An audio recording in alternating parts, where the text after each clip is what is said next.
Isa sa mga tradisyon kaugnay sa pagdiriwang ng Chinese New Year ang ating mga kababayang Chino ay ang pagdalaw sa mga templo.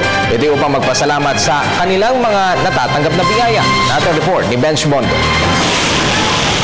Ngayong araw, iba't ibang paraan ang naging pagdiriwang ng ating mga kababayang Chino para sa kanilang Chinese New Year at ang kilala at pinakatradisyonal ay ang pagdalaw sa mga templo upang magbigay pasasalamat sa kanilang mga naging biyaya. Today's Chinese New Year, as you have seen, there are so many worshippers here. The celebration starts the night before at around 11 o'clock.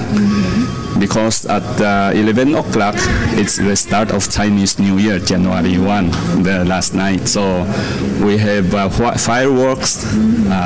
Many worshippers come here. Nagsisimula ang pagdiriwang ng Chinese New Year kinagabihan ng alas 12:00 ng hating gabi hanggang sa kinabukasan. Santo Sengkong is one of the most popular santo at China. We brought it here. So this is the chapter. In China is the main. Everyone, including Filipinos, Chinese, any, you can, if you are a worshipper, you can always come. You are welcome. Always ask Santo Sengkong to help.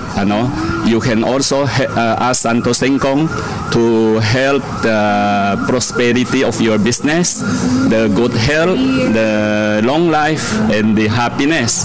And if you are newlywed, you can also ask Santo Sengkong for you to have more children to enrich your family.